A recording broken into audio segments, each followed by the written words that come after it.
Hello everyone and welcome back to our channel. कैसे हैं आप सब। आज हम बहुत ही इम्पोर्टेंट टॉपिक से शुरू करने वाले हैं। हमने छोटे मोटे टॉपिक सब खत्म कर लिए, प्लानिंग, ऑर्गेनाइजिंग, ठीक है, हर्डल्स वगैरह हमने सब पढ़ लिए। आज हम शुरू करने वाले हमारे बढ़िया बहुत इम्पोर्टेंट, ठीक है, जितनी बार इम्पोर्टेंट लिखूँ उतनी बार कम है, उन टॉपिक के साथ आज हम शुरुआत करने वाले हैं। हम अपनी एक सेकेंड, ये हो गया है कनेक्ट। यस।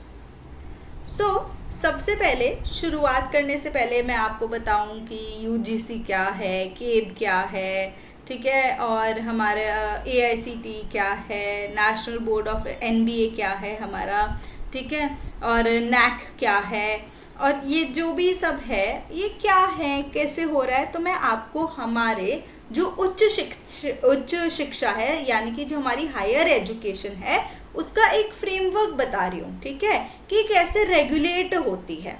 तो इसके अंदर ना 3 चीज़ें हैं, ठीक है। सबसे पहली चीज़ क्या है इसके अंदर सबसे पहली चीज़ है हमारी पॉलिसी मेकिंग, ठीक है। पॉलिसी मेकिंग, इसके अंदर हम डिफरेंट तरह की पॉलिसीज़ को बनाते हैं, ठीक है। नेक्स्ट आता है हमारी रेगुलेटरी फ्रेमवर्क, ठीक है। रेगुलेशन मतलब यानी कि हमारा विनियम, हम कैसे नियम बना रहे हैं, उसको कैसे नियमों को देख रहे हैं, ठीक है, कैसे नियम लागू करे जा रहे हैं, ये सब, ठीक है। नेक्स्ट आता है एक्रीडिएशन मतलब कि हम उनको एक रेटिंग प्रोवाइड कर रहे हैं, ठीक है, कि आपको हम ऐसी रेटिंग दे रहे हैं कि अगर आप कहीं और भी जाएंगे आपको मतलब ये रेटिंग काम आएगी कि आप इसमें मान लीजिए आप A+ रेटिंग के कॉलेज हैं, या आप A+ रेटिंग के कोई हायर एजुकेशन के कोई बिजनेस स्कूल हो गए या कुछ भी हो गए, ठीक है। तो उसमें आपका उस रेटिंग्स क्या है, रेटिंग्स ओवरऑल के ऊपर होती है, आपकी प्लेसमेंट कैसी है, आपका इंफ्रास्ट्रक्चर कैसा है, आपका पढ़ाने का तरीका कितना, आपके पास टीचर्स कितने हैं, आपके पास स्टूडेंट्स कितने हैं, आपके पास रिसोर्सेज कितने हैं, आप कितने टीचिंग एड्स का इस्तेमाल कर रहे हैं, एवरीथिंग, ये सब मिला के एक हमारे पास एक्रीडिएट करते हैं वो, ठीक है।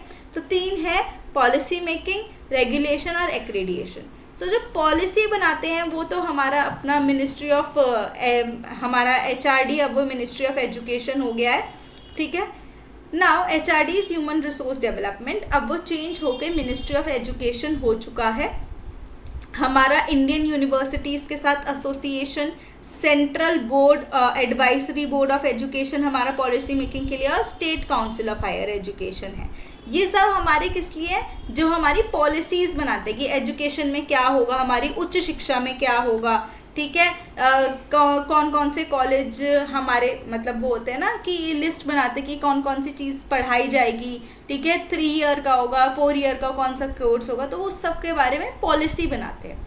फिर आते हैं उन्हें रेगुलेट करते हैं, यानी कि उनको देखते हैं कि ठीक है कैसे ये पॉलिसी जो है ये लागू हो रही है, ठीक है, कितने स्तर पे ये लागू हो पा रही है, अगर नहीं कोई कर रहा तो फिर हमें उसको कैसे हेल्प करनी है, ठीक है, कैसे उसकी सहायता करनी है। तो ये सब रेगुलेशन का काम है। एंड देन एक्रीडिएशन, मैंने आपको बताया कि इसमें ग्रेडिंग, बेसिकली एक्रीडिएशन हमारी ग्रेडिंग से रिलेटेड है, ठीक है। अब चलते हैं हम सबसे जो हमारे मैं आपको बता दूं कि हमारे जो स्टैट्यूटरी प्रोफेशनल काउंसिल्स हैं ये सारे हैं, ठीक है, ये सारे काउंसिल्स हैं जो हमारे स्टैट्यूटरी प्रोफेशनल काउंसिल्स हैं। सो इसके अंदर सबसे पहले आता है यूजीसी, यूनिवर्सिटी ग्रांट्स कमीशन। इसकी ना फुल फॉर्म याद रखना इन सब की, ये मैं इसलिए पढ़ा रही हूँ क्योंकि इनकी फुल फॉर्म भी आपके MCQ में आ जाती है, इसको थोड़ा ध्यान से पढ़ना। AICTE की फुल फॉर्म कई बार आई है, all India council of technical education, जो हमारी तकनीकी जो एजुकेशन है उससे रिलेटेड है हमारा AICTE। MCI हो गया हमारा medical council of India, Indian council for agricultural research हो गया ICAR, NCTE हो गया, national council for teacher education हो गया, DCI हो गया, डेंटल काउंसिल ऑफ इंडिया। ये ना मैच द फॉलोइंग में आ चुके हैं कई बारी, ठीक है। तो हमें इसे कैसे पढ़ना है, मैम अब इतनी सारी तो याद भी नहीं रहेंगी, ठीक है। तो ये मैच द फॉलोइंग में आ चुकी है, तो हमें ना इसकी जो फुल फॉर्म्स है उनसे पढ़ना है कि अच्छा इससे क्या हो सकता है, ये किससे रिलेटेड है। ये हमें सारी नहीं पढ़नी, हमारे सिलेबस के अंदर कुछ ही है जो हमें डिटेल के अंदर पढ़नी है, लेकिन इसकी सिंस ये सब जो है ये यूजीसी के अंडर आ जाती हैं, तो इसलिए हमें इनकी एटलीस्ट फुल फॉर्म तो पता ही रहनी चाहिए। इसलिए हम फुल फॉर्म पढ़ रहे हैं क्योंकि इसके मैच द फॉलोइंग हमारे पास आ चुके हैं, ठीक है। अब पहले मैच द फॉलोइंग आए थे, अब क्या पता किसी एक सिंगल के लिए वो कोई क्वेश्चन पूछ ले आपसे, ठीक है। तो इस बात का हमें ये ध्यान रखना है। Next is PCI is pharmacy council of India, INC is Indian nursing council, BCI is bar council of India, ये तो आपने बहुत बार सुना होगा, बार काउंसिल ऑफ इंडिया जो हमारे लॉयर्स के लिए होती है, ठीक है। Next is CCH, central council of homeopathy, ठीक है। आप देख रहे हैं ज़्यादातर फार्मा और मेडिकल से रिलेटेड है, ठीक है। Central council for Indian medicine, council for architecture, rehabilitation council, national council for rural institutes and state councils for higher education, ये सारी हमारी काउंसिल्स हैं जिनके हमें नाम पता होना चाहिए, ठीक है। अब चलते हैं प्रोफेशनल काउंसिल, मतलब ये हमारे अलग अलग प्रोफेशन से रिलेटेड हैं, ठीक है। कोई फार्मेसी से रिलेटेड है, कोई हमारी मेडिकल से रिलेटेड है, कोई टेक्निकल से रिलेटेड है, कोई नर्सिंग से रिलेटेड है, कोई आर्किटेक्चर से रिलेटेड है, कोई एक बार काउंसिल हो गया हमारा जो लॉ, तो ये अलग अलग प्रोफेशंस के देखती है स्पेसिफिकली, ठीक है। आती यूजीसी के अंडर है, बट ये अलग अलग जो हमारे उनको है अलग अलग प्रोफेशन को देखती है। आई होप ये आपको समझ में आ गया होगा। अब चलते हैं हम आगे।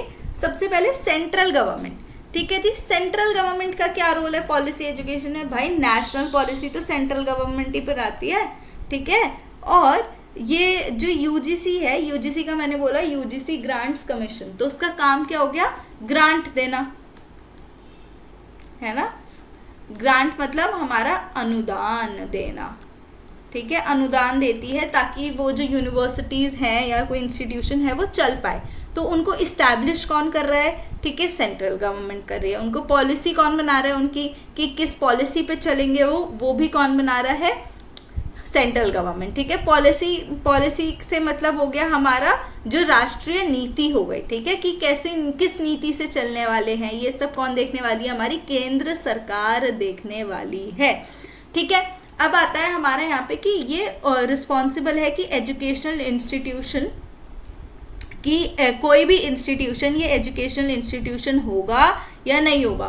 तो ये ब्लैक लिस्ट भी करती है कई एजुकेशनल इंस्टीट्यूशंस को, कई सारे ब्लैक लिस्ट भी हुए हैं। सो इस केस में हम क्या कहते हैं उसे, अगर वो ब्लैक लिस्ट हो रहा है कि किसके रिकमेंडेशन पे कर रही है? यूजीसी के, यूनिवर्सिटी ग्रांट्स कमीशन के रिकमेंडेशन पे कर रही है। नेक्स्ट आता है स्टेट गवर्नमेंट। स्टेट गवर्नमेंट्स में भी बहुत सारी काउंसिल्स हैं, एडवाइजरी बोर्ड्स हैं जो हमारी हायर एजुकेशन स्टेट के अंदर देखते हैं, ठीक है। बहुत सारी यूनिवर्सिटीज़ हैं जो कि एज ओनली स्टेट की हैं और बहुत सारी हैं जो सेंट्रल यूनिवर्सिटीज़ भी हैं।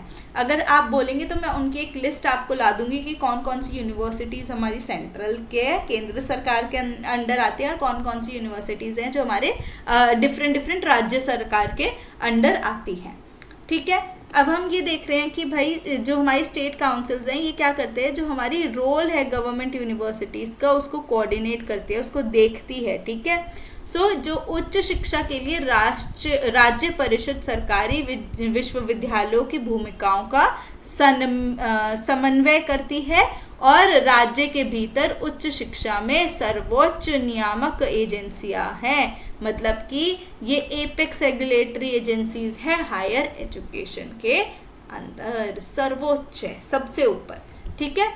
अब इनमें से सबसे पहले पढ़ते हैं स्टेट गवर्नमेंट हो गए। अब हम पढ़ते हैं एडवाइजरी बोर्ड। हमारा कौन है? हमारा तीसरी मेन बॉडी हो गई वो हमारी हो गई cab, central advisory board of education. देख रहे हो, मैंने बोला एक सेंट्रल गवर्नमेंट है, एक स्टेट गवर्नमेंट और एक केब है। केब किस लेवल का है, कितने ऊपर लेवल का है, ठीक है। तो हमारी 3 ही एपेक्स लेवल बॉडीज हैं, ठीक है। एपेक्स लेवल मतलब सबसे जो उच्च स्तर पे होती हैं उस पे होती हैं। तो उसमें सबसे पहले हमारी आती हैं जो कि हमारी सेंट्रल गवर्नमेंट, स्टेट गवर्नमेंट और हमारी केब। केब का फुल फॉर्म क्या हो गया हमारा? Central advisory board of education. Central advisory board of education ये हमारा किस लिए सेटअप हुआ था? ताकि जो हमारी यूनियन है, यानी कि जो हमारी केंद्र सरकार है और जो हमारी राज्य सरकार है, उनके बीच में हार्मनी बनी रहे। ठीक है, उनके बीच में सब मतलब ये क्या हो गया? एडवाइजरी मतलब सलाहकार बोर्ड है। ठीक है, सलाह देता है जो, और ये क्या करता है? इन दोनों के बीच में सहयोग, एक कोऑर्डिनेशन बना के चलता है। ठीक है, अब इसके देख लेते हैं ये कब आया था।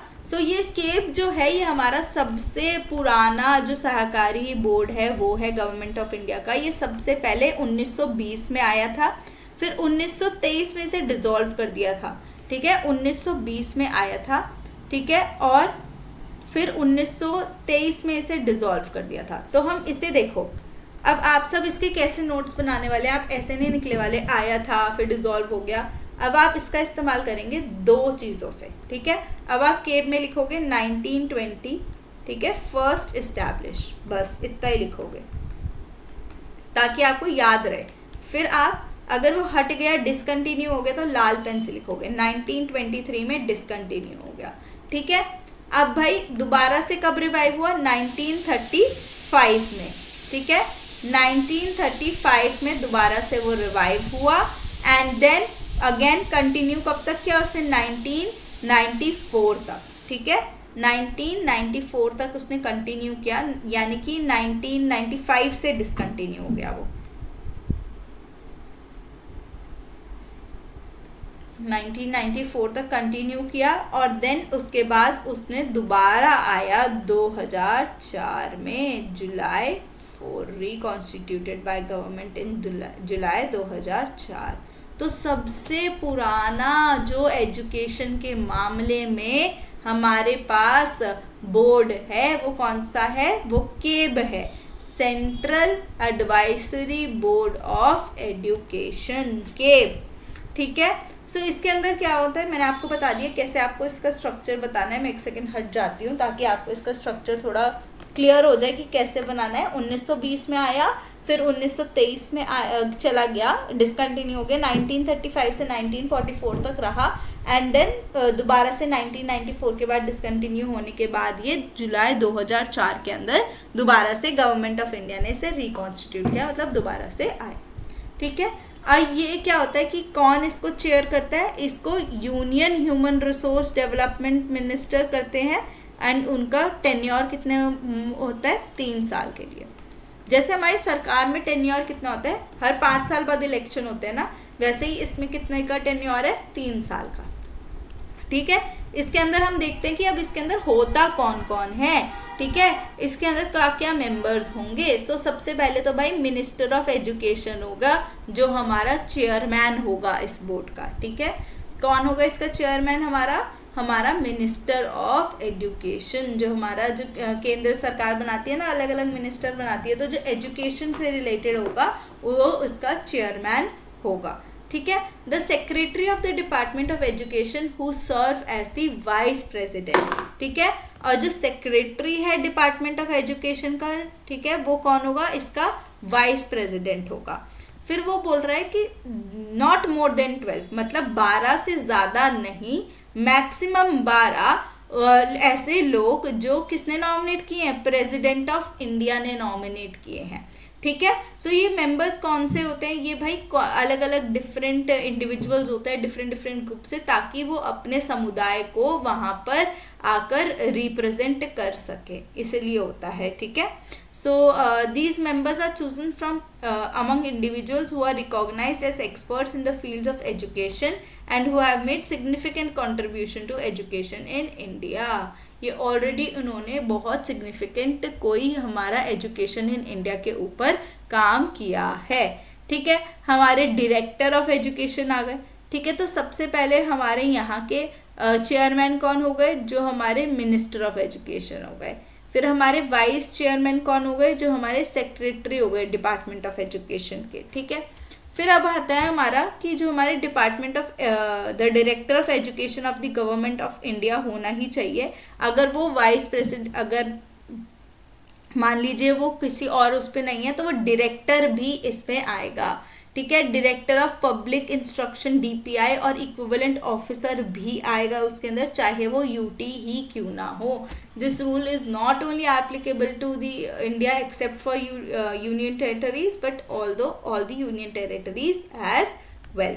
ठीक है, यूनियन टेरिटरीज के ऊपर भी लागू होता है। नेक्स्ट आता है हमारा कि ये हमारा director of central board of CBSE का डायरेक्टर, ठीक है, एनसीईआरटी का डायरेक्टर और एआईसीटीई का डायरेक्टर भी आता है। ठीक है, तो इसके अंदर बोलते हैं कि जो केब है इसको पावर है क्या करने की, 3 एडिशनल मेंबर्स कभी भी ले सकता है। जो भी 3 एडिशनल मेंबर्स इसको अच्छे लगे हैं वो कभी भी ऑप्ट कर सकता है। ठीक है, आई होप ये इतना समझ में आ गया होगा। आई होप ये कॉम्पोजिशनल स्ट्रक्चर हमें समझ में आ गया कि मतलब कौन कौन आता है केब के अंदर।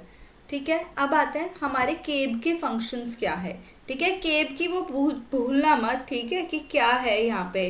केब का फुल फॉर्म है central advisory board of education, central advisory board of education, ये भूलना मत, बहुत इम्पॉर्टेंट है ये। ठीक है, इसकी फुल फॉर्म हमें नहीं भूलनी है। हमें एडवाइजरी बोर्ड है यानी कि जो एडवाइस देता है। तो इसके क्या क्या फंक्शन है, काम कार्य क्या करता है ये। ठीक है, मतलब सलाहकारी, एक तो हमें पता लग गया कि ये सलाह देता है। ठीक है, एडवाइजरी बोर्ड है तो इसका मतलब सलाह देता होगा। बट किस किस चीज़ की सलाह देता है, क्या सलाह देता है ये हमें, तो ये क्या एडवाइस करता है गवर्नर जनरल को एजुकेशन पॉलिसी पे, कि क्या हमारी जो शिक्षा की नीति है या जो हमारा शिक्षा का प्रशासन है वो कैसे चलना चाहिए, कैसे काम करना चाहिए। हमने देखा कि हमने जो विद्यालय का प्रशासन देखा था, स्कूल एडमिनिस्ट्रेशन देखा था, उसके हमने लेवल्स देखे थे कि पहले प्रिंसिपल आएगा फिर वाइस प्रिंसिपल आएगा। हमने कमिटीज देखी थी उसके अंदर, तो क्या है वो, किससे रिलेटेड है वो कमिटीज, वो कौन बना रहा है कि ऐसी कमिटीज होनी चाहिए, इनको ये देखना चाहिए। तो ये कौन बना रहा है, केब बना रहा है। वो एडवाइस कर रहा है किसे, सेंट्रल गवर्नमेंट को, गवर्नर जनरल को, सॉरी, जो उसे क्या बताएगा, शिक्षा की नीति के बारे में, हमारी एजुकेशन पॉलिसी के बारे में, और जो एडमिनिस्टर करेगा यानी कि हमारे जो एजुकेशन का प्रशासन है, शिक्षा प्रशासन हमारे देश के अंदर, वो देखेंगे। नेक्स्ट है कि ये रिव्यू करता है और कमेंट करता है। ठीक है, on proposed legislation related to education. अब कोई भी अगर कानून, ठीक है, प्रस्तावित कानून, जो प्रस्ताव किया गया कि ये कानून पास कर देना चाहिए जो कि हमारे शिक्षा से संबंधित है, उसके अंदर वो उसको पूरा देखता है, रिव्यू करता है, उसका मूल्यांकन करता है, इवैल्यूएट करता है, एंड देन उस पर अपनी टिप्पणी देता है कि क्या होना चाहिए हमारे अकॉर्डिंग। ठीक है, नेक्स्ट है ऐसे ही कोई भी एजुकेशन पॉलिसी बन रही है, शिक्षा नीति बन रही है, तो उसको भी वो इवैल्यूएट करता है यानी कि उसका मूल्यांकन करता है, रिव्यू करता है, एंड देन उस पर अपनी टिप्पणी देता है, टिप्पणी करता है अपनी। और क्या करता है, किस चीज़ की सलाह देता है कि भाई कौन कौन से नए एजुकेशन इंस्टीट्यूशंस होने चाहिए या जो ऑलरेडी हैं उनको और किसको कितनी एक्सपेंशन की ज़रूरत है। ठीक है, कि उनको और कितना बढ़ाना है, हमने किस स्पेस तक बढ़ाना है। तो ये काम हो गया। नेक्स्ट हो गया इसका कि ये क्या करता है कि और क्या करता है, किसका मूल्यांकन करता है, हमारे करिकुलम का, सिलेबस का, जो कि वेरियस लेवल्स ऑफ एजुकेशन पे आते हैं।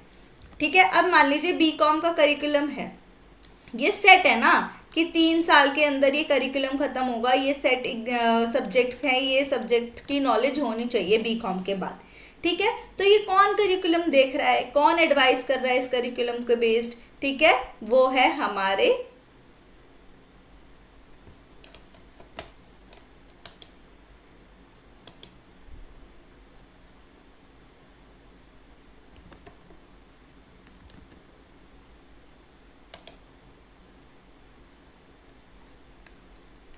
आई थिंक कुछ गड़बड़ी हो गई थी। ठीक है, कोई बात नहीं। तो वो क्या है हमारे, वो है हमारे यहाँ पर हाँ जी, तो हम बीकॉम के बारे में बात करते हैं। तो वो कौन बना रहा है? वो हमारा केब ही बना रहा है, जो सलाह दे रहा है, जो करिकुलम बन रहा है उसको उसको उसका मूल्यांकन भी कर रहा है, और उसके बाद उस पर अपनी टिप्पणी दे रहा है, कमेंट दे रहा है कि क्या क्या होना चाहिए उनके अकॉर्डिंग हमारे हमारे करिकुलम के अंदर, हमारे सिलेबस के अंदर, वेरियस लेवल्स ऑफ एजुकेशन पे। वेरियस लेवल्स कौन कौन से हो गए? प्राइमरी लेवल हो गया जो सबसे छोटा हो गया, ठीक है, फिर हो गया हमारा सेकेंडरी माध्यमिक शिक्षा हो गया, फिर हायर एजुकेशन उच्च शिक्षा हो गया, ठीक है। फिर आता है क्या करता है, किस चीज पे सलाह देता है? ये एडवाइस करता है on teacher training and professional development. जो टीचर ट्रेनिंग के बारे में हमने पढ़ा है, और जो उनको क्या क्या उनका व्यावसायिक विकास कैसे होना चाहिए, कौन कौन सी चीज़ें उन्हें आनी चाहिए, कौन कौन से एड्स की उन्हें नॉलेज होनी चाहिए, कौन कौन से ठीक है टेक्नोलॉजी उन्हें पता होनी चाहिए, तो वो कौन बता रहा है, कौन सलाह कर रहा है इस सब चीज़ों की, ठीक है। पेडागोजी से रिलेटेड जो हो गया हमारा, है ना, तो ये कौन कर रहा है? हमारा टीचर। कौन एडवाइस कर रहा है? किसका फंक्शन है? ये केब का फंक्शन है, ठीक है। और ये क्या करता है? प्रमोट करता है, ठीक है। किसको बढ़ावा देता है? रिसर्च को, इनोवेशन को एजुकेशन के अंदर, ठीक है, कि आप रिसर्च करो ज्यादा से ज्यादा, ठीक है, यानी कि अनुसंधान, रिसर्च पेपर लिखो, अनुसंधान करो एग्जिस्टिंग का, कि आप प्रमोट करते हो, उसको बढ़ावा देता है। कोई कर रहा है तो उसको बढ़ावा देता है ये, ठीक है। आई होप ये आपको समझ में आ गया होगा। अब चलते हैं कि नेक्स्ट, कि ये केप जो है ये इम्पोर्टेंट क्यों है हमारे लिए, इसका क्या हमारे लिए मतलब है, क्यों ये इतना इम्पोर्टेंट है केप? तो ये एक ना किस में सबसे ज़्यादा इम्पोर्टेंट रोल प्ले करता है? Development and implementation of the educational policies in India. जो हमारी एजुकेशन की नीतियाँ हैं कंट्री के अंदर, उनको बनाता है एंड उनको इम्प्लीमेंट, यानी कि उनको लागू भी करवाता है। कौन? केप, ठीक है। इसलिए बहुत इंपॉर्टेंट है। ये ऐसा फर्म है जहां पे हम अपने आइडियाज, ठीक है, कोई हमें आइडिया आया है या कोई हमारे पास इंफॉर्मेशन है, या कोई मैं देख पा रही हूँ कि कोई एजुकेशन से रिलेटेड इशू आ रहा है हमें, ठीक है, तो ये हमें जो स्टेट्स और जो सेंट्रल है उनके बीच का लिंक है। स्टेट कहता है कि हमारे यहाँ ये दिक्कत आ रही है एजुकेशन में, तो सेंट्रल तक कौन पहुंचाएगा? केंद्र सरकार तक। अगर राज्य सरकार कोई दिक्कत बता रही है तो केंद्र सरकार तक कौन बताएगा? उनके बीच का लिंक कौन है? उनके बीच का लिंक है केप, ठीक है। कोई भी आइडिया है, कोई इंफॉर्मेशन है, कोई पॉलिसी में दिक्कत आ रही है, ठीक है, कोई और एजुकेशन से रिलेटेड इशू है, गर्ल एजुकेशन से रिलेटेड कोई इशू है, तो वो कौन बता रहा है हमें? हम केब, राज्य और राज्य सरकार और जो हमारी केंद्र सरकार है उनके बीच में लिंक कौन कर रहा है? केब कर रहा है, ठीक है। और क्या करता है? ये कई सारे स्टेक होल्डर्स हो गए हमारे, जिसके अंदर जो हमारे नीतिकार हो गए, जो पॉलिसी मेकर्स हैं, कोई एडुकेटर्स हो गए जो पढ़ाते हैं, कोई रिसर्चर हो गए जो अनुसंधान करते हैं डिफरेंट प्रॉब्लम्स का, ठीक है, या कोई भी हमारी एक सोसाइटी के रिप्रेजेंटेटिव हो गए, ठीक है। Various sections of the societies है हमारे, कई सारे सेक्शन है सोसाइटी के, तो उनके रिप्रेजेंटेटिव हो गए। तो वो कहते हैं कि आप डिस्कस करो, हमें अपनी सलाह दो, अपने रिकमेंडेशन दो कि भाई आपके अकॉर्डिंग हमारे क्या क्या इश्यूज हैं एजुकेशन के अंदर, ठीक है। फिर वो इश्यूज देखता है, उसके बेसिस पे उन्हें अपनी सलाह देता है कि ये होना चाहिए, ठीक है। और क्या, राज्य सरकार और जो हमारी केंद्र सरकार है उनके बीच में भी आपस में कम्युनिकेशन, संचार का माध्यम केब है, ठीक है। एजुकेशन सिस्टम के अकॉर्डिंग ये यहाँ पर ये लिखा है।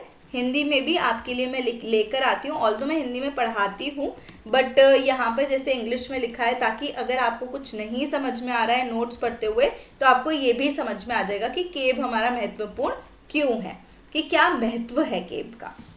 अब चलते हैं हमारा very very very important topic, cab के फंक्शन पढ़ लिए हमने। देखो केब के जो मोस्ट इंपॉर्टेंट क्वेश्चंस आते हैं ना, कि एक तो सबसे पहला इससे बहुत क्वेश्चन आते हैं कि वो लिंक है सेंट्रल और स्टेट के बीच में, यानी कि केंद्र सरकार और राज्य सरकार के बीच में वो लिंक है हमारा।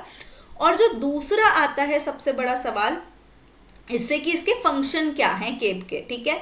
ये हमारे दो मेन सवाल आते हैं केब से। अब आते हैं यूनिवर्सिटी ग्रांट्स कमीशन, जिससे हर साल दर साल आते ही हैं, अलग अलग तरीके से आते हैं सवाल, अलग अलग जगह से सवाल आते हैं। तो हम इसकी हिस्ट्री भी पढ़ेंगे कि क्या है यूजीसी के फंक्शन भी पढ़ेंगे, उसके ऑफिस भी पढ़ेंगे, यूनिवर्सिटीज़ भी पढ़ेंगे, ऑब्जेक्टिव फंक्शन हर एक चीज़ पढ़ने वाले हैं हम यूजीसी से रिलेटेड आज। ठीक है, सो आई होप आप लोग सब एक्साइटेड होंगे इसके लिए। शुरू करते हैं। यूनिवर्सिटी ग्रांट्स कमीशन यूजीसी, ठीक है, ज्ञान विज्ञान विमुक्तय, ये इसका है। देखो ये पढ़ लो, ये मैं इसका लोगो लाई हूँ। ठीक है, ये आता है कि इसके लोगो पे, ये यूजीसी के लोगो पे क्या लिखा है। ठीक है, ये एक बार सवाल आ चुका है, आपके एग्जाम में नहीं आया, ये एक बार नेट के पेपर में सवाल आया हुआ है ज्ञान विज्ञान विमुक्तय वाला। ठीक है, तो हमें पता होना चाहिए, ठीक है, कि कहाँ कैसे आ रहा है, ताकि हमें भी पता रहे कि अच्छा इससे रिलेटेड सवाल आ सकता है, ये एक्सपेक्टेड सवाल है हमारे। ठीक है, अब हम हिस्ट्री से शुरू करते हैं कि भाई यूजीसी कैसे आया, हमारा फॉर्मल एजुकेशन क्यों आया, कौन कौन से कमीशन आए हमारे। ठीक है, हमें क्या ज़रूरत पड़ गई इसकी, तो हम इसके इतिहास यानी कि इसकी हिस्ट्री से शुरू करते हैं। ठीक है, तो सबसे पहले हमने कहा केब ने एक रिपोर्ट निकाली, केब रिपोर्ट कहते हैं हम उसे, केब की रिपोर्ट निकाली, जिसको हम सार्जेंट की रिपोर्ट भी कहते हैं। तो उन्होंने बोला कि वॉर के बाद, ठीक है, जो 1944 में आई गेस एस्टैब्लिश हुआ था, ठीक है, वह 1944 में उन्होंने कहा कि भाई वॉर के बाद हमें एक फॉर्मल एजुकेशन सिस्टम चाहिए होगा भारत के अंदर। ठीक है, तो उस लिए 1945 में क्या आया, यूजीसी सेटअप किया गया, यूनिवर्सिटी ग्रांट्स कमीशन, जिसको किस चीज़ का चार्ज बनाया गया कि वो सेंट्रल यूनिवर्सिटीज़ को देखेगा। 3 सेंट्रल यूनिवर्सिटीज़ थी, 3 जो हमारी केंद्र यूनिवर्सिटीज़ होती हैं, केंद्र विश्वविद्यालय कह लीजिए, केंद्रीय विश्वविद्यालय, 3 केंद्रीय विश्वविद्यालय थे। ठीक है, एक तो अलीगढ़ में था पहला, ठीक है, एक अलीगढ़ में था, एक बनारस में था और एक दिल्ली में था। बस इन तीनों के लिए इस्टेब्लिश हुआ था सबसे पहले 1945 में, 1945 में हमारा क्या इस्टेब्लिश हुआ था, यूनिवर्सिटी ग्रांट्स कमीशन हमारा स्थापित हुआ था। ठीक है, किन किन यूनिवर्सिटीज़ के लिए, 3 केंद्रीय विश्वविद्यालय के लिए 3 यूनिवर्सिटी थी, अलीगढ़ की, बनारस की और दिल्ली की। ठीक है, अब इसे क्या दिया गया कि भाई फिर 1947 में जाके इसको कहा कि आप मतलब कि सारे इंस्टीट्यूशंस को देखोगे, सारे एजुकेशन से रिलेटेड जो इंस्टीट्यूशंस हैं। तो देखो 1944 में इसका वो देखना, 1944 में हमारा क्या हुआ, ये इस्टेब्लिश हुआ। ठीक है, फिर 1945 में इसका क्या हुआ हमारा, 1944 में केब रिपोर्ट में इसको कहा कि हमें फॉर्मल एजुकेशन सिस्टम की ज़रूरत है। ठीक है, आई थिंक कि आपको यहाँ दिख नहीं रहा होगा, एक काम करते हैं हम, यहाँ पर आपके लिए ओपन कर देते हैं एक अपना ऑनलाइन बोर्ड,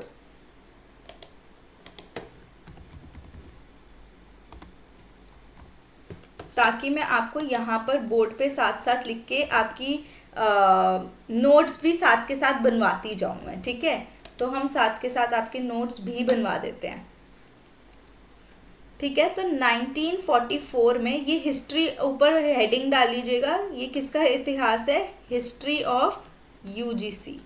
ठीक है, यूजीसी यूनिवर्सिटी ग्रांट्स कमीशन की हिस्ट्री है, ये 1944 से शुरू होता है, जहाँ पे केब रिपोर्ट यानी कि इसको हम क्या भी बोलते हैं, सार्जेंट रिपोर्ट भी बोलते हैं, सार्जेंट रिपोर्ट भी बोलते हैं इसको हम। इसने क्या किया, रेकमेंड किया, क्या रेकमेंड किया कि हमें फॉर्मल एजुकेशन सिस्टम चाहिए।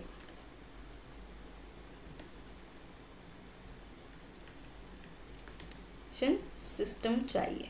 ठीक है, फिर इसके बाद आते हैं 1944 के बाद 1945 में, ठीक है, यूजीसी को इस्टेब्लिश किया गया।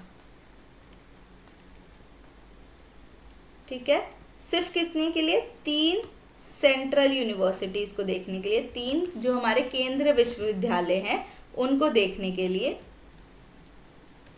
अगर मैं लिख के भी बता रही हूँ आपको और पीपीटी से भी बता रही हूँ, तो ये कुछ इम्पोर्टेंट होगा जो आ सकता है।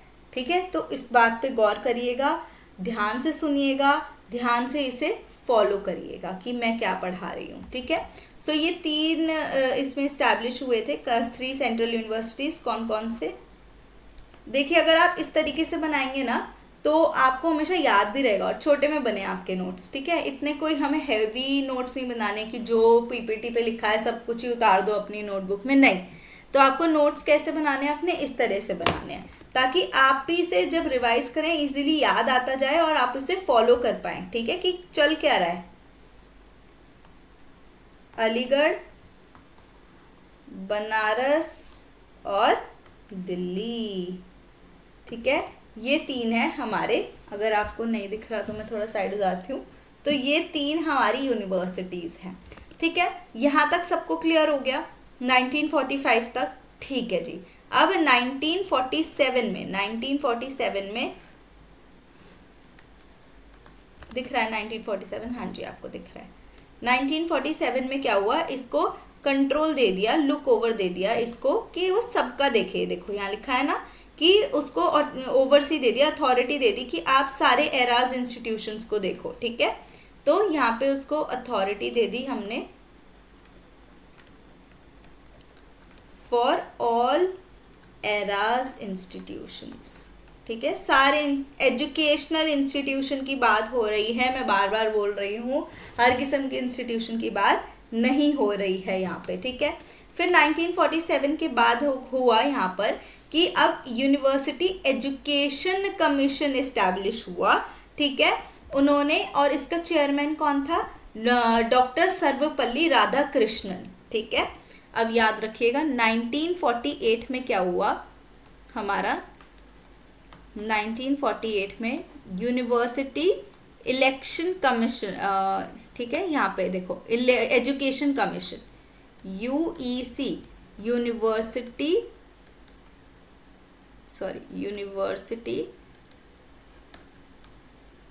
एजुकेशन कमीशन इस्टेब्लिश हुआ।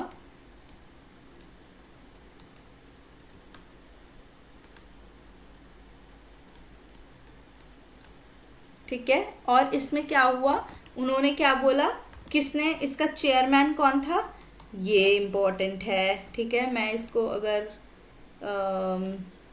लिखना चाहूँ तो ये इम्पोर्टेंट है, ये है डॉक्टर सर्वपल्ली राधा कृष्णन। ठीक है, मेरी हैंडराइटिंग को थोड़ा इग्नोर करिएगा। ठीक है, इसके चेयरमैन कौन थे हमारे, डॉक्टर सर्वपल्ली राधाकृष्णन। ठीक है, इसने क्या कहा कि जो इसने कमीशन ने रिकमेंड किया कि जो करंट हमारी यूनिवर्सिटी ग्रांट कमीशन है कमेटी, इसको हम क्या बना दें, इसको हम बना दे कमीशन बना दे, सिमिलर टू दी यूके। ठीक है, सिमिलर टू दी यूके। तो सबसे पहले क्या इस्टेब्लिश हुआ, हमने यहाँ पर देखा था ना, तो यहाँ पर ये हुआ यूजीसी, यहाँ पे ये कमेटी थी, मैं कमीशन अगर आप ना कंफ्यूज हो जाएं इसलिए मैं यहाँ पे कमेटी लिख देती हूँ। सबसे पहले कमीशन इस्टेब्लिश नहीं हुआ था, कमेटी इस्टेब्लिश हुई थी 1945 में। फिर इन्होंने कहा कि 1948 में इन्होंने क्या रेकमेंड किया यूनिवर्सिटी एजुकेशन कमीशन ने कि आप ना ग्रांट्स की कमीशन ही बना दो अलग से, यूनिवर्सिटी ग्रांट कमेटी की जगह आप यूनिवर्सिटी ग्रांट कमीशन बना दो, जैसे सिमिलर टू यूके, जैसे यूके में चल रहा है। ठीक है, यहाँ पे 1948 तक आई होप सबको क्लियर हो गया होगा। फिर 1953 में क्या हुआ, यूजीसी को इनॉग्रेट किया गया, जो हमारे फॉर्मर प्राइम मिनिस्टर जी थे मौलाना अब्दुल कलाम आज़ाद जी, दिसंबर 28, 1953 में। और फिर उसके साथ यूजीसी एक्ट आ गया, यूनिवर्सिटी ग्रांट्स कमीशन एक्ट आ गया 1956 में, जो हमारे पार्लियामेंट ने पास किया था नवंबर में। ठीक है, अब वो भाई हमारी एक स्टैट्यूटरी एंटिटी है। देखो भाई, अब मैम आपने ना बहुत बार यूज़ कर लिया कि ये स्टैट्यूटरी हमारी एंटिटी है, इसका मतलब क्या है, इसका मतलब जो इस लाइन में लिखा है ना वही है। स्टैट्यूटरी एंटिटी वो है जो हमारे बाय लॉ बनी हुई है, उसके पास बाय लॉ पावर्स हैं, ठीक है, वो उसको पार्लियामेंट में पास किया गया है, उसका अपना एक्ट है जो उसके अपने लॉज हैं, ठीक है। और इसका गोल क्या था, जो हमें देखे डेवलपमेंट को कि कितना डेवलपमेंट हो रहा है, डिटर्मिनेशन, और क्या देखेगा जो हमारे मेंटेनेंस की, हमारे जो यूनिवर्सिटी के हमने स्टैंडर्ड सेट करे हैं कंट्री के अंदर, उनको मेंटेन कर रहे हैं भी हैं या नहीं कर रहे, ठीक है। तो उसके बाद 1994 में 6 सेंटर्स खुले थे, 1995 में पुणे, हैदराबाद, कोलकाता, भोपाल, गुवाहाटी, बैंगलोर, ये रीजन स्पेसिफिक बन गए हमारे, ठीक है, 1995 में जाके, देख रहे हो कितनी लेट, ठीक है। आज इसका हेड ऑफिस कहाँ है, आज इसका हेड ऑफिस नई दिल्ली में है, बहादुर शाह जफर मार्ग, हेड ऑफिस कहाँ है इसका, बहादुर शाह जफर मार्ग पे, याद रखिएगा, ठीक है। अब देखो यहाँ पे इसके रीजनल ऑफिस मैं बता रही हूँ आपको, जो इसके साउदर्न, देखो इसका जो मेन ऑफिस है वो कहाँ है, दिल्ली में, न्यू दिल्ली में, ठीक है। जो इसका सदर्न ईस्टर्न वाला है वो हैदराबाद में है, वेस्टर्न वाला पुणे में है, सेंट्रल इसका भोपाल में है, ठीक है, नॉर्थ ईस्टर्न इसका गुवाहाटी में है, ईस्टर्न इसका कोलकाता में है, और साउथ वेस्टर्न इसका बैंगलोर में है। ये जस्ट आपकी इंफॉर्मेशन के लिए था, ये रेयरली आता है बट ये आपको इंफॉर्मेशन पता होनी चाहिए, हिस्ट्री से क्वेश्चन आते हैं यूजीसी के। अब आते हैं कि भाई यूनिवर्सिटीज क्या कौन कौन सी आती हैं जिनको यूजीसी देखता है, ठीक है। तो इंडिया में ना कई प्रकार के हमारी यूनिवर्सिटीज हैं, कई प्रकार के विश्वविद्यालय हैं हमारे, और सबके अपने अपने रूल्स हैं, सबके अपने अपने सपोर्ट हैं यहाँ पर, ठीक है। सो सबसे पहले आता है हमारा सेंट्रल यूनिवर्सिटी, यानी कि केंद्रीय विश्वविद्यालय, जो हमारे नेशनल गवर्नमेंट देखती है, केंद्र सरकार देखती है। फिर आते हैं स्टेट यूनिवर्सिटीज, राज्य विश्वविद्यालय, जो हमारे राज्य सरकार द्वारा संचालित है, जो स्मॉलर टाउन्स में होते हैं, ठीक है। अब फिर आते हैं डीम्ड यूनिवर्सिटीज, डीम्ड यूनिवर्सिटीज कौन से हो गए, डीम्ड विश्वविद्यालय, ये स्पेशल इंस्टीट्यूट्स होते हैं, ठीक है, ये स्पेशल इंस्टीट्यूट्स होते हैं जिसको रिकॉग्नाइज किया जाता है एक्सीलेंस से, ठीक है। तो ये अपने रूल्स सेट कर सकते हैं, तो ये डीम्ड यूनिवर्सिटी होती है जो किसके अंदर आती है, यूजीसी के अंदर। और प्राइवेट यूनिवर्सिटीज भी जो नेशनल गवर्नमेंट ने अप्रूव करी होती है, और वो अपनी डिग्री ग्रांट कर सकते हैं, डिग्री दे सकते हैं बेसिकली, ठीक है। ये जो प्राइवेट यूनिवर्सिटीज होती है जनरली सब्जेक्ट स्पेसिफिक होती है, फील्ड स्पेसिफिक्स होती है कि इस फील्ड के लिए है ये यूनिवर्सिटी, प्राइवेट यूनिवर्सिटीज जनरली, ठीक है। तो 4 टाइप की यूनिवर्सिटीज हैं, कौन कौन सी, सेंट्रल, स्टेट, डीम्ड और प्राइवेट। इसके भी नोट्स आप ऐसे ही बनाने वाले हैं, देखिए, ठीक है, यूनिवर्सिटीज अंडर यूजीसी, ठीक है, ऐसे करके, एंड देन अगेन 4 का वो बना दो, सिंपल, सेंट्रल, स्टेट, और एक एक लाइन लिख दो नीचे कि इसका क्या है, डीम्ड और प्राइवेट, बस दैट्स इट, ठीक है। तो इस तरीके से आप अपने नोट्स बना सकते हैं, ये मैं आपको साथ साथ नोट्स बनाने का भी सिखा रही हूँ, ठीक है। अब आते हैं कि इसके ऑब्जेक्टिव क्या है हमारे यूनिवर्सिटी ग्रांट्स कमीशन के, ठीक है। तो ये यूजीसी है ना, ये ग्रांट कमीशन है, मतलब कि ये ग्रांट देती है, यानी कि पैसा देगी, फंडिंग देगी। तो ये किसके लिए रिस्पॉन्सिबल है, फंडिंग के लिए, यूनिवर्सिटीज की फंडिंग के लिए। अब जब वो फंडिंग दे रही है तो वो ये भी देखेगी कि उसमें फंक्शनिंग कैसी चल रही है, ठीक चल रही है, नहीं चल रही, तो उसका ध्यान भी कौन देता है, यूजीसी ही देता है, ठीक है। तो ये किस किस चीज़ में हेल्प करते हैं, एक तो भाई फंडिंग देंगे यूनिवर्सिटीज को, ठीक है, और क्या देखेंगे कि भाई समन्वय बना रहे, उनकी स्थापना होनी, उनके जो वो कैसे अपहोल्ड कर रहे हैं, ठीक है, उनके जो हमारे एथिकल स्टैंडर्ड्स हैं उनके लिए जिम्मेदारी ले रहे हैं या नहीं ले रहे, ठीक है। और कैसे सपोर्ट करती है ये भाई, अपना सपोर्ट करती है कोई एकेडमिक कम्युनिटी के लिए, या जो स्टेट, स्कूल, गवर्नमेंट, पब्लिक की सब चीज़ को हमें उनको सहयोग करती है, ठीक है। नाउ ये कहते हैं कि institutions to be UGC approved, UGC has established additional requirements और स्टैंडर्ड्स। अगर आप चाहते हो आपका इंस्टीट्यूशन यूजीसी अप्रूव्ड हो, तो यूजीसी ने भाई स्टैंडर्ड बना रखे हैं कि कम से कम इतना तो आपको होना ही चाहिए, ठीक है। अगर किसी भी संस्थानों को, कोई भी इंस्टीट्यूशन मतलब संस्थान हो गए हमारे, किसी को भी यूजीसी का अप्रूवल चाहिए या अनुमोदित चाहिए, तो उसके लिए क्या करना पड़ेगा, अतिरिक्त आवश्यकताएं हैं, मानक बना दिए हैं, स्टैंडर्ड्स बना दिए हैं, सेट कर दिए हैं कि आपको इन स्टैंडर्ड्स पे तो रहना ही पड़ेगा। ठीक है, बहुत सारे हमारे उसके अंदर आते हैं, medium size, large size, small institutions रोज डेली फाउंड हो रहे हैं इंडिया में हायर एजुकेशन में। ठीक है, बट इसके अंदर बहुत सारे बोगस भी हैं। ठीक है, बोगस कैसे, फर्जी, बोगस मतलब फर्जी विश्वविद्यालय भी स्टैब्लिश हो रहे हैं रोज, एक आदमी नहीं, रोज। ठीक है, जो यूजीसी की रिक्वायरमेंट को नहीं करता। तो यूजीसी क्या निकालता है, हर साल एक ब्लैक लिस्ट निकालता है, हर थोड़े टाइम में। ठीक है, तो ये एक ब्लैक लिस्ट निकालता है हर साल, जिसके अंदर ये बताता है कि ये यूनिवर्सिटी जो है ये फर्जी यूनिवर्सिटी है, ये हमने ब्लैक लिस्ट कर दी है। ठीक है, तो ये भी आपको देखना है कि जो अगर हमारी यूनिवर्सिटी जो है वो यूजीसी अप्रूव्ड है, दैट मीन्स वो बढ़िया है। ठीक है, अब देखते हैं इसके फंक्शंस क्या क्या हैं यूजीसी के। तो यूजीसी के फंक्शंस क्या हैं भाई, ये ग्रांट देगा कॉलेज को, ठीक है, कॉलेज और यूनिवर्सिटीज को। ठीक है, और क्या करेगा, एडवाइस करेगा, ठीक है, सलाह देगा अथॉरिटी को कि भाई अब यहाँ नई यूनिवर्सिटी हो सकती है या इसे एक्सपैंड कर सकते हो। और क्या करेगा, ये बताएगा कौन सी यूनिवर्सिटी क्या होगी, सेंट्रल होगी, कौन सी यूनिवर्सिटी स्टेट होगी, राज्य सरकार के अंडर आएगी, और कौन सी डीम्ड यूनिवर्सिटी रहेगी। ठीक है, तो उसका दर्जा भी कौन देता है, यूजीसी देता है।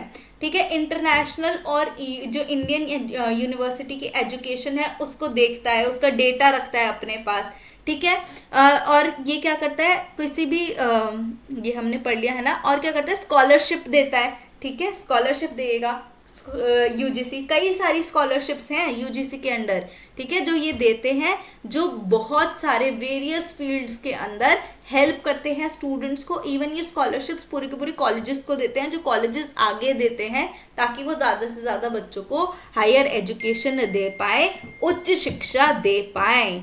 ठीक है, अभी कहता है कि भाई सारे, to include everything from universities financial situation and academic specialization to the rules and guidelines. ये क्या देखता है, ये सब चीज देख रहा है कि उसकी फाइनेंशियल सिचुएशन कैसी है, आर्थिक स्थिति तो देख ही रहा है, बल्कि उसकी जो एकेडमिक स्थिति है वो भी देख रहा है, क्या ये रूल एंड रेगुलेशन कर रहा है कि नहीं कर रहा, किसी भी हायर एजुकेशन इंस्टीट्यूशन के अंदर।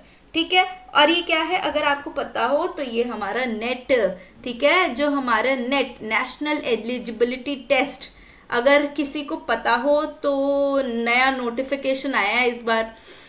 ठीक है, कि नेट का एग्ज़ाम कैंसिल हो रहा है तो थोड़ा ध्यान से। ठीक है, तो ये उसको भी कंडक्ट कराता है, जिसको हम लेक्चररशिप या पीएचडी के लिए हेल्प करते हैं। जेआरएफ कौन कर रहा है, जेआरएफ का जो आपका वो कर रहा है यूजीसी, ग्रांट से रिलेटेड है ना, और ग्रांट क्या है, ये हमारी जेआरएफ क्या है, फेलोशिप है। तो इसको कौन अप्रूव कर रहा है, यूजीसी अप्रूव कर रहा है। ठीक है, नेक्स्ट आता है कि भाई ये एजुकेशन प्रोवाइड करता है अलग अलग स्ट्रीम्स में पूरे कंट्री वाइज। इसका एक 24 आवर चैनल भी है, अगर हम आपको याद हो तो हमने दूरदर्शन के चैनल्स पढ़े थे। ठीक है, तो हमने उसके अंदर नहीं, हमने हाँ चैनल्स पढ़े थे ना, स्वयं प्रभा, अगर आपको याद हो तो उसके अंदर हमने एक चैनल पढ़ा था व्यास। ठीक है, तो इसका नाम है व्यास, जो अलग अलग स्ट्रीम्स की एजुकेशन प्रोवाइड करता है। जो कौन चला रहा है, हमारा यूजीसी चला रहा है। आज के लिए इतना ही रखते हैं, कल हम स्टार्ट करेंगे। पहले तो मैं आपको यूजीसी की वेबसाइट से दिखाने से स्टार्ट करूंगी, ताकि आपको भी पता लगे कि यूजीसी क्या है, क्या करता है, एंड देन हम आगे बढ़ेंगे। Thank you all for watching the lecture today.